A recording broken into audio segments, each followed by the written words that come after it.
Hello and welcome back and welcome if you new to your channel. मेरा नाम है निया और मैं आज आप सबके साथ शेयर करने वाली हूँ टाइम मैनेजमेंट के टिप्स। ये है पार्ट 2।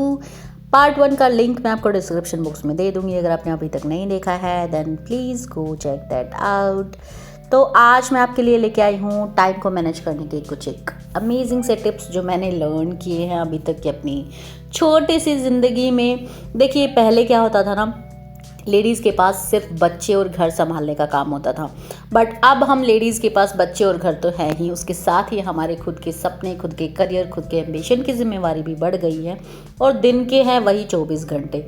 तो ऐसे में टाइम मैनेजमेंट ना एक स्किल है जो स्पेशली वुमेन को ज़रूर ही आनी चाहिए, क्योंकि अगर आपने नहीं सीखा ना तो आप खुद को कहीं ना कहीं पीछे छोड़ देंगे, क्योंकि हम घर और बच्चों को तो पीछे छोड़ नहीं सकते, उनको तो मैनेज करना हमारी प्रायोरिटी हमेशा से ही रही है।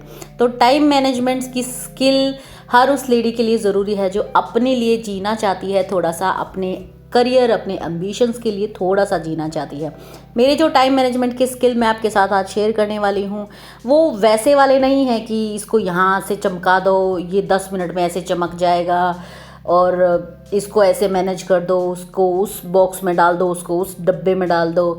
नहीं, मेरे टाइम मैनेजमेंट की स्किल है कि कैसे आप कम टाइम में ज़्यादा काम करके उन्हीं 24 घंटों में से अपने लिए 3 से 4 घंटे चुरा सकती हैं, जिसमें आप अपने लिए कुछ कर सकती हैं। और वो आप कैसे कर सकती हैं वो मैं आपके साथ शेयर करने वाली हूँ। तो यहाँ पे मैं बना रही हूँ अपने लिए लंच, क्योंकि मैं अपनी हेक्टिक जॉब से वापस आई हूँ और 10 मिनट में मैं अपना लंच बना रही हूँ, क्योंकि मैंने पहले से meal plan and food prep और मील प्रेप किया हुआ था। मैंने छोले जो हैं वो उबाल के मैं अपने फ्रीज़र में पहले से ही रखती हूँ, जो कम से कम 10 से 15 दिन के लिए छोले और राजमा मैं उबाल के रखती हूँ।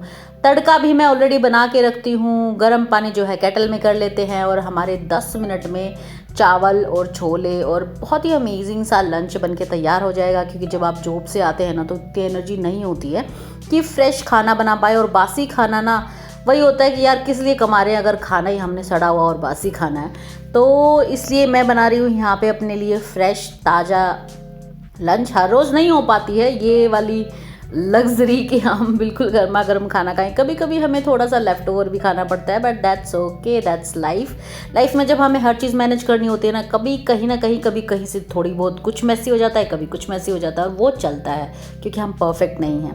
तो चलिए, मैंने तो बना लिया है अपना लंच, आप भी अपनी चाय कॉफ़ी लेके बैठिए और शुरू करते हैं ये वीडियो। और मैं बताती हूँ आपको कि मैंने अपनी लाइफ में अभी तक कैसे मैनेज किया है टाइम को, क्योंकि लाइफ में आगे भी मैं सीखती रहूँगी और आगे भी शेयर करती रहूँगी। अभी शेयर कर रही हूँ जो अब तक सीखा है वो।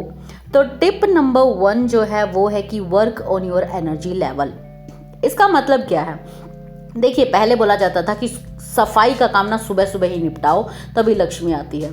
आजकल घर की लक्ष्मी को बाहर जाके लक्ष्मी कमा के लेके आनी पड़ती है। तो सफाई वाला काम ना आप पोस्टपोन भी कर सकती हैं, ऐसा कोई हार्ड एंड फास्ट रूल नहीं है। बेसिकली मैंने खुद को ये ऑब्जर्व किया ना कि मेरे जो एनर्जी लेवल है, जब मैं सुबह उठती हूँ ना तो मॉर्निंग का जो 1 घंटा होता है ना उसमें मेरे एनर्जी लेवल बहुत लो रहते हैं। मैं बहुत लथार्जी और लेज़ी फील करती हूँ उस टाइम पे। तो उस टाइम पे मैंने अपना मॉर्निंग रूटीन ऐसा रखा हुआ है जिसमें मैं बहुत स्लो चलती हूँ, मेडिटेट करती हूँ, बैठ के आराम से चाय पीती हूँ, जर्नलिंग वगैरह करती हूँ। उसके बाद एकदम से मेरे एनर्जी लेवल बहुत हाई हो जाते हैं। तकरीबन आधे से पौने घंटे के बाद मेरे एनर्जी लेवल बढ़ने लगते हैं। उस टाइम पे मैंने अपने लिए फिजिकल एक्टिविटी वाले काम जो है वो रखे हुए हैं। जैसे कि मैं सुबह झाड़ू ज़रूर लगाती हूँ, क्योंकि झाड़ू सुबह ही लगा देनी चाहिए। पोछा वगैरह भले ही शाम को लगाओ, और बाकी जो किचन का काम है वो भी मैं सुबह तभी निपटाती हूँ जब मेरा एनर्जी लेवल एकदम स्पाइक करते हैं। उसी टाइम पे अगर मैं काम करूँ ना तो मेरा वही काम बहुत तेज़ी हो जाता है। इसी तरह से शाम को भी मेरा जो एनर्जी लेवल है वो बहुत स्पाइक करते हैं और बहुत हाई होते हैं। तो उस टाइम मैं अपना पोछा, डस्टिंग और थोड़ा बहुत जो भी घर का काम होता है ना, जैसे कपड़े वगैरह फोल्ड करना है, कुछ ऑर्गेनाइज करना है, रीसेट करना है, तो वो सारे काम मैं फिर शाम को करती हूँ आके। तो ऐसा कुछ रूल नहीं है कि आपने सारे काम सुबह ही निपटाने हैं। हर इंसान के एनर्जी लेवल ना अलग तरह से काम करते हैं। बस आपने देखना है कि आपके एनर्जी लेवल्स कब हाई होते हैं और कब बिल्कुल लो होते हैं, और आपने अपने जो फिजिकल एक्टिविटी वाले काम है ना वो तभी रखने हैं जब आपके एनर्जी लेवल हाई हों। नंबर 2 है ना, कभी भी ऐसे नहीं क्लीन करना है कि अलमारी खोली, अलमारी मैसी दिखी, वहीं बैठ गए उसको ऑर्गेनाइज करने के लिए। ठीक है। इस तरह से घर के काम कभी ख़त्म ही नहीं होंगे। आपको सिंपल अपना एक क्लीनिंग रूटीन बनाना है और अपने रूटीन के हिसाब से ही चलना है। किस दिन आपने क्या क्लीन करना है, किस दिन आपने लॉन्ड्री करनी है, किस दिन कपड़ों को फोल्ड करना है और किस दिन कुछ भी नहीं करना है, सिर्फ रेस्ट करना है। ये हर चीज़ पहले से तय होनी चाहिए, तभी आपकी लाइफ काम करेगी। अपनी लाइफ को ना आपने एक कंपनी की तरह लेना है और आप हैं इसकी CEO, तो हर चीज़ पहले से डिसाइडेड होती है। मतलब ऑलमोस्ट 90% आपको पहले से डिसाइड करना है। जब मैंने अलग रहना स्टार्ट किया था ना इंडिपेंडेंटली, तो मुझे नहीं पता था क्लीनिंग को कैसे मैनेज करना है और मुझे उतनी पसंद भी नहीं है, किसी को नहीं पसंद होती है क्लीनिंग। तो मैंने ये लिस्ट बनाई थी कि कौन सी चीज़ मुझे डेली क्लीनिंग करनी है, कौन सी चीज़ मुझे मंथली क्लीन करनी है और कौन सी चीज़ मुझे वीकली क्लीन करनी है। तो पहले मैं इसको देख के अपनी टू डू लिस्ट बनाती थी कि आज मुझे क्या करना है, बट अभी मुझे ऑलरेडी पता है क्योंकि एक ऑटोमेटिक सिस्टम बन चुका है मेरा क्लीनिंग का। तो मंथली क्लीनिंग मैं करती हूँ जब भी लास्ट संडे होता है मंथ का, वो किसी दिन भी पड़े। और वीकली क्लीनिंग जो होती है वो मेरी संडे को ही होती है मोस्टली। तो ये जो है ना, ये वो लिस्ट है जिसमें मैंने डिसाइड किया है कि मंथली क्लीनिंग में मुझे कौन सी चीज़ें क्लीन करनी है और उससे पहले मैं ये चीज़ें क्लीन नहीं करती हूँ। ऑर्गेनाइजिंग का भी ऐसे ही एक लिस्ट है, तो बिना लिस्ट के आपको बिल्कुल नहीं चलना है, ठीक है। आपका एक क्लीनिंग का ना एक पूरा सिस्टम आपने डिसाइड करना है, क्योंकि हमारे घर का नीट एंड क्लीन होना भी हमारी रिस्पॉन्सिबिलिटी है। वेरी सैड बट ट्रू, क्योंकि हमारे इंडिया में अभी भी जो मेल्स हैं उनका रोल घर में बहुत कम है। It is very sad but what to do. तो आपको अपना क्लीनिंग का ना एक ऐसा रूटीन बना लेना है और उसी के अकॉर्डिंग चलना है। रैंडम क्लीनिंग बिल्कुल नहीं करनी है। नंबर 3 जो है वो है invest in your time, buy yourself some time. इसका मतलब क्या है कि अगर आपका बजट है या फिर आप EMI पे ले सकते हो, आप वर्किंग वूमेन हो या नहीं हो इससे फ़र्क नहीं पड़ता, बट आप अपने लिए टाइम बाय कर सकते हैं ऐसे टूल्स खरीद के, ऐसी मशीन्स खरीद के जो आपके लिए टाइम को बाय करेंगी। जैसे अगर आपके पास सेमी वॉशिंग मशीन है, दैट मीन्स आप वीक में 2 से 3 दिन, कम से कम 2 से 3 घंटे लगाती होंगी कपड़े वॉश करने में, तो आप फुल्ली ऑटोमेटिक मशीन में वो इन्वेस्ट कर सकती हैं। अगर आप अपने बर्तन खुद वॉश कर रही हैं तो आप अपने लिए एक बर्तन वॉश करने की मशीन लेके आ सकती हैं, चॉपर लेके आ सकती हैं। जो काम आप डेली रूटीन में कर रही हैं ना, और जो आपको लगता है कि टाइम कंज्यूमिंग है और उसका कोई सब्सटीट्यूट, उसका कोई अल्टरनेट, कोई ऐसी मशीन है जो उस काम को हार्डली 5 से 10 मिनट में लेके आ सकती है, तो please go ahead, invest in yourself, you deserve that. Next is don't fill your house with too much stuff. देखिए, time is not money, time is your life. और घर में अगर आपको डेकोर का भी शौक है ना, तो भी आप एक काम कर सकती हैं, एक बॉक्स रखिए, उसमें आप अपना एक्स्ट्रा डेकोर रखिए। जो भी चीज़ आपको पसंद आ रही है, नई आप लेके आ गई हैं, तो पुरानी चीज़ को हटा के उस बॉक्स में रख दीजिए और वहाँ पे नई चीज़ रखिए। ज़्यादा चीज़ें मत रखिए अपने घर में। जो चीज़ काम नहीं आ रही है उसको अपने घर से निकाल दीजिए, भले ही उसमें आपने इन्वेस्ट किया हो। लेकिन अगर वो आपके घर में है ना, तो अब आप उसके ऑर्गेनाइजर्स में इन्वेस्ट करने वाली हैं, उसको ऑर्गेनाइज करने के लिए ऑर्गेनाइजर्स खरीदेंगी। और हमारा लाइफ का टाइम जाता है, हमारी लाइफ जाती है चीज़ों को मेंटेन करने में, चीज़ों को मैनेज करने में, उनको ऑर्गेनाइज करने में। तो आपने देखना है कि जब आप क्लीन करती हैं, आप ऑर्गेनाइज करती हैं, आपका घर कितना जल्दी मैसी हो जाता है और वो क्यों मैसी हो रहा है, कहीं ज़्यादा सामान तो नहीं है आपके पास। और जब आप क्लीन करती है तो कितना टाइम लगता है उसमें, तो वो काम आप कैसे कम कर सकती हैं। ठीक है, आपको बचाना है अपने लिए टाइम, अपने घर को फालतू चीज़ों से नहीं भरना है, क्योंकि आपकी लाइफ जा रही है उन चीज़ों को मेंटेन करने में। उसके बाद नेक्स्ट जो है वो है योर वाई। ये टाइम बचा के आपने करना क्या है, कहीं बैठ के टीवी तो नहीं देखना है, कोई एक्स्ट्रा 2 सीरियल और आपने देखने शुरू कर देने हैं, बिल्कुल नहीं। आपने देखना है कि ये टाइम आप क्यों बचा रही हैं। आपने अपनी किसी हॉबी पे काम करना है, कोई साइड हसल स्टार्ट करना है, यूट्यूब वगैरह, ब्लॉगिंग या फिर कुछ और, कोई नई स्किल सीखनी है आपने, कोई बिजनेस करना है आपने, तो आपका वाई बहुत स्ट्रॉन्ग होना चाहिए, बहुत क्लियर होना चाहिए कि मुझे दिन में 2 से 3 घंटे निकालने हैं और मुझे इस चीज़ पे काम करना है, मुझे ये चीज़ सीखनी है, ये चीज़ पढ़नी है, ये चीज़ करनी है। अपने वाई को आपने अपने सामने रखना है, और वो 2 से 3 घंटे जो आप निकाल रही हैं सुबह से शाम का काम कम करके, थोड़ा सा एक ऐसा सिस्टम बना के जो आपका घर ऑटोमेटिक चले, तो उन घंटों में आपने क्या करना है वो बहुत ही क्लियर कट होना चाहिए कि इतने बजे से इतने बजे तक मुझे इस चीज़ पे काम करना है, तभी आप ये चीज़ कर पाएंगे। तो अपना वाई क्लियर रखिए। नेक्स्ट जो है वो है कि अपना लॉन्ड्री रूटीन आपने फिक्स करना है। This is actually life changing. पहले मैं भी ऐसे ही करती थी कि वीक में एक दिन जो था ना वो कपड़ों में ही जाता था, उसके बाद मैंने 2 से 3 बार वॉश करना स्टार्ट किया, तो उस दिन भी एक बर्डन जैसा हो जाता था। अब मैंने क्या किया है, इन विंटर्स में लॉन्ड्री को ना मैंने एक रूटीन का हिस्सा बना लिया है अपना। हर रोज़ मुझे लॉन्ड्री का कोई ना कोई काम करना ही होता है। या तो मैं रात को मोस्टली कपड़े वॉश करती हूँ, तो या तो मैं आके कपड़े की मशीन में एक लोड लगाती हूँ, फिर उनको ड्राई करती हूँ। 10 मिनट लगते हैं, 10 मिनट मुझे लॉन्ड्री को हर रोज़ देने होते हैं। या फिर वो कपड़े अगले दिन जो है वो ड्राई हो जाते हैं, तो उनको बैठ के फोल्ड कर रही होती हूँ। जब हम लॉन्ड्री को अपने रूटीन का हिस्सा बनाते हैं ना, तो इसके लिए हमें कोई स्पेशल डे नहीं निकालना पड़ता, और हमारे जो 3 से 4 घंटे उस दिन के निकाल रहे हैं इसमें नहीं देने पड़ते।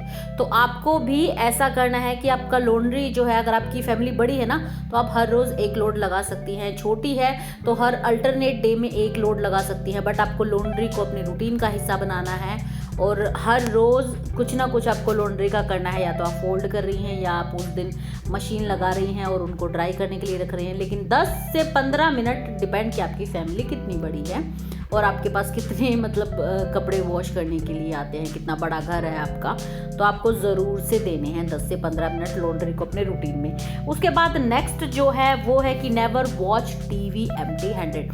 अच्छा, वो अलग चीज़ है कि आपने अपने बच्चों के साथ, हस्बैंड के साथ स्पेशली एक मूवी नाइट प्लान की है या एक मूवी डे प्लान किया है, दैट इज़ टोटली डिफरेंट। ये है आपका रूटीन। अगर आप रूटीन में टीवी कंज्यूम करती हैं, कुछ एक 2 से 3 ऐसी सीरीज़ या सीरियल्स हैं जो आप हर रोज़ देखते हैं, तो एम्प्टी हैंडेड नहीं देखना है। उस टाइम आपके पास करने के लिए कुछ ना कुछ काम होना चाहिए, जैसे कि या तो आप फोल्डिंग कर सकती हैं, आयरनिंग कर सकती हैं, फूड प्रेप जो है, मटर वगैरह छीलना है, सब्जी काटना है, वो कर सकती हैं, आटा गूंदना है, वो कर सकती हैं, कोई चीज़ ऑर्गेनाइज कर सकती हैं, जैसे पेपर ऑर्गेनाइजिंग है, बुक्स ऑर्गेनाइजिंग है। बट कभी भी खाली बैठ के, खाली हाथ टीवी नहीं देखना है। अगर उस दिन कोई काम नहीं है ना, तो नेक्स्ट डे कोई काम निकालिए तभी आपने टीवी देखना है। खाली बैठ के टीवी कभी नहीं देखना है।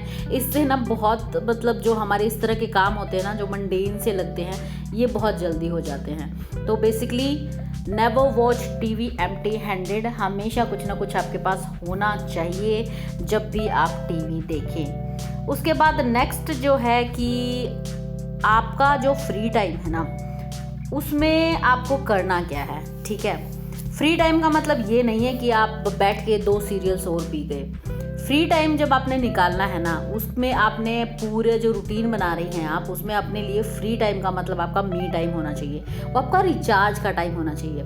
ये ना इस पूरी वीडियो का सबसे इम्पोर्टेंट पॉइंट है। मेरे लिए ये पॉइंट लाइफ चेंजिंग है। अगर आप वर्किंग है तो वीक में कम से कम 1 बार, नहीं है तो 2 से 3 बार आप टाइम निकाल सकते हैं। कम से कम आधे से 1 घंटा आपने ऐसा निकालना है जहाँ पे आपने साइलेंस में बैठना है। कोई बुक रीड करनी है, अपनी चाय कॉफ़ी लेनी है, जर्नलिंग करनी है। ये सच में लाइफ चेंजिंग है। जब आप ऐसे बैठेंगे ना, आपके माइंड में ऐसे ऐसे आइडिया आएंगे जो आपकी पूरी पर्सनैलिटी को चेंज कर देंगे। आपका माइंड काम करना स्टार्ट करेगा, आप खुद को बहुत इंपॉर्टेंस देने लग जाएंगी। आपको लगेगा कि हाँ यार, I am wasting my life, I am watching that. अलग अलग तरह से आपका थॉट पैटर्न चेंज होने लग जाएगा, और फिर आपको पता चलेगा आपको लाइफ में करना क्या है। आपका पर्पस अगर आपको नहीं मिल रहा ना, वो निकल के आएगा, और उस पर्पस पे काम कैसे करना है, 1000 ऐसे आइडियाज़ आएंगे आपको। तो आपको अपने लिए ना वीक में 1 बार मी टाइम निकालना है, आराम से शांति से बैठना है। कोई फ़ोन, कोई टीवी, कोई डिस्ट्रैक्शन नहीं होना चाहिए। या तो आपको कोई सेल्फ हेल्प की बुक या स्पिरिचुअल, अगर आपने वर्क करना है तो स्पिरिचुअलिटी की बुक लेनी है, टी लेनी है अपनी, और बैठना है, थोड़ी देर पढ़ना है, और फिर उसके बाद बिल्कुल शांति से साइलेंस में बैठना है। और फिर आपने देखना है आपका दिमाग कैसे मैजिक करता है, और आपका खुद का माइंड कैसे, आपका जो आपने टाइम निकाला है ना, उसको, आपकी खुद की लाइफ को खुद ही आप मैनेज कर पाओगे। आपकी लाइफ में कोई प्रॉब्लम चल रही है ना, उसका सोल्यूशन आपका खुद का दिमाग निकालेगा। आपको बस अपने दिमाग को ना खाली छोड़ना है, बिना किसी डिस्ट्रैक्शन के उसको खाली टाइम देना है, ताकि वो सोच सके, वो आपकी प्रॉब्लम्स का, आपकी लाइफ का सोल्यूशन निकाल सके। This is truly life changing. इसको करके देखिए आप, 1 महीना करके देखिए। वीक में कम से कम 2 बार या 1 बार आधे से 1 घंटा साइलेंस में रूम बंद करके आपने बैठना है। तो ये थी आज की वीडियो। कैसी लगी? अगर आपको एक भी पॉइंट अच्छा लगा ना, उसके लिए 1 लाइक मुझे ज़रूर दीजिएगा। इसको फ्रेंड्स एंड फैमिली के साथ शेयर करना बिल्कुल मत भूलिएगा।